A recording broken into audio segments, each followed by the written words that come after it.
આજે આપણે બનાવીશું ઢોસો. એ પણ સિમ્પલ ઢોસો નહીં, હાઈ પ્રોટીન ઢોસો બનાવીશું, જેમાં બહુ બધી આપણે વેજીસ પણ એડ કરીશું અને મસ્ત મજાનો હેલ્ધી ટેસ્ટી બનીને તૈયાર થાય છે.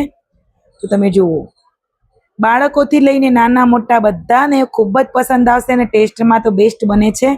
તો એના માટે મેં અહીંયા 1/2 કપ બધી જ મિક્સ દાળ લઈ લીધી છે અને 1/2 કપ ચોખા લીધા છે મેં, એટલે 1 કપ ચોખા લીધા છે. અને બધી જ દાળ, જેટલી પણ દાળ હોય, ચણાની દાળ, અડદની દાળ છે, તુવેરની દાળ છે, મોગર દાળ છે ફોતરા વગરની, મગની દાળ છે, જે બી તમને પસંદ ના હોય તમે સ્કીપ કરી શકો છો અને જે દાળ તમને પસંદ હોય એ એડ કરી લેવાની. અને બધી જ દાળને સરસ 2 થી 3 પાણીએ ધોઈને ઓવરનાઇટ સોક કરી લેવાની, અથવા તો તમારી પાસે ટાઈમ ના હોય તો 7 થી 8 કલાક પણ તમે પલાળીને તૈયાર કરી શકો છો. તો સરસ પછી 2 પાણીએ ધોઈને આવી રીતે આપણે પીસી લેવાનું છે. થોડુંક આપણે દહીં એડ કરીશું અને થોડુંક આપણે પાણી એડ કરીને સરસ આનું બેટર બનાવવાનું છે, જેમ કે આપણે ઢોસાનો બેટર બનાવીએ છીએ. તો તમે જોઈ શકો છો વિડીયોમાં, અહીંયા બધી જ દાળને સરસ પીસીને આ ટાઈપનું બેટર મેં બનાવીને રેડી કરી લીધું છે. તો સરસ આપણે એને મિક્સ કરી લઈશું એકવાર, જેથી કરીને બધું જ બેટર સરસ એક રીતે મિક્સ થઈ જાય. તો અહીંયા આપણે હળદર એડ કરીશું, અડધી ચમચી જેવી. ટેસ્ટ પ્રમાણે મીઠું એડ કરીશું. અહીંયા તમારે જીરું એડ કરવું હોય તો પણ તમે કરી શકો છો, પણ મેં સ્કીપ કર્યું છે. તો સરસ અહીંયા આપણે ફરીથી મિક્સ કરી લેવાનું, જેથી કરીને હળદર સરસ ડિઝોલ્ટ થઈ જાય. તો મસ્ત મજાનું ખીરું આપણું રેડી થઈ ગયું છે. અહીંયા આપણે પનીરના ક્યુબ કટ કરી લીધા છે નાના નાના. અહીંયા આપણે વેજીટેબલમાં ડુંગળી અને ટામેટા લીધા છે અને ફ્રેશ લીલા ધાણા લીધા છે. તો હવે આપણે ઢોસા બનાવવાનું ચાલુ કરી દઈશું. ગેસ ઉપર તવો મૂકી દીધો છે. થોડુંક આપણે ઓઇલ એડ કરી દઈશું અને થોડુંક પાણી. ઓઇલ અને પાણી મિક્સ કરી લેવાનું, જેથી કરીને ઢોસો કોઈ દિવસ આપણો ચોંટશે નહીં ને એકદમ પરફેક્ટ સર બનશે.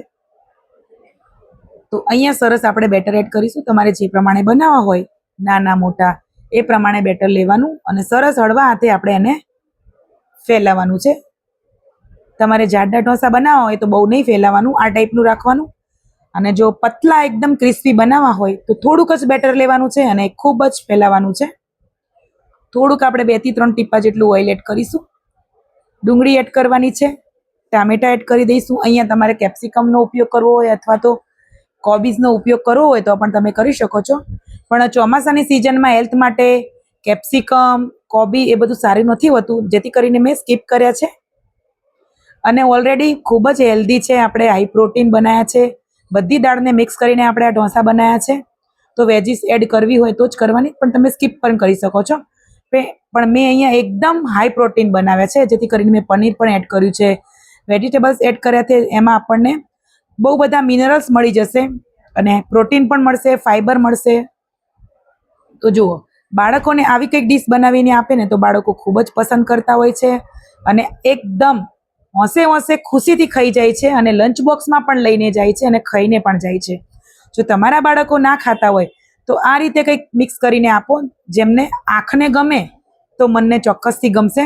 તો જો બાળકો દાળ ના ખાતા હોય ને તો આ રીતે બધી દાળને મિક્સ કરીને આ રીતે ઢોસા બનાવીને આપો. આના ઢોકળા તમે બનાવી શકો છો. તો ઉપરથી આવી વેજીટેબલ્સ એડ કરવાની, જેથી કરીને બાળકો આસાનીથી ખાઈ જશે. તો ફ્રેન્ડ્સ, વિડીયો પસંદ આવે તો ચોક્કસથી વિડીયોને લાઇક કરજો. ચેનલ ઉપર નવા હોય તો ચેનલને સબસ્ક્રાઈબ કરજો, શેર પણ કરી દેજો રેસીપી પસંદ આવી હોય તો.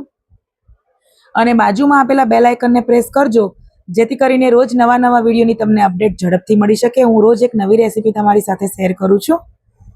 તો તમે જુઓ, સરસ મજાનો બીજો પણ આપણે ઢોસો બનાવીને રેડી કરી લીધો છે. એને પણ આપણે પ્લેટમાં લઈ લઈશું. તો મસ્ત મજાની આપણી હાઈ પ્રોટીન ડીશ બનીને તૈયાર થઈ ગઈ છે. સાથે આપણે દહીં સાથે સર્વ કરી છે. તમે સાઉથ ઇન્ડિયન ચટણી પણ બનાવીને તૈયાર કરી શકો છો. અને સવાર સવારમાં દહીં ખાવું ખૂબ જ હેલ્ધી હોય છે. તો જુઓ, મસ્ત મજાનું દહીં અને હાઈ પ્રોટીન ઢોસા. તો તમે પણ બનાવજો, ખાજો અને એન્જોય કરજો. બાળકોને પણ બનાવીને ખવડાવજો. તો કેવી લાગી ફ્રેન્ડ્સ તમને રેસીપી? બીજી કોઈ રેસીપી તમારે આવી હાઈ પ્રોટીન જોવી હોય તો મને કમેન્ટ કરીને ચોક્કસથી કહેજો. હું તમારી સાથે વિડીયોઝ ચોક્કસથી બનાવીશ. મળીશું નેક્સ્ટ વિડીયોમાં. જય શ્રી કૃષ્ણ બધાને.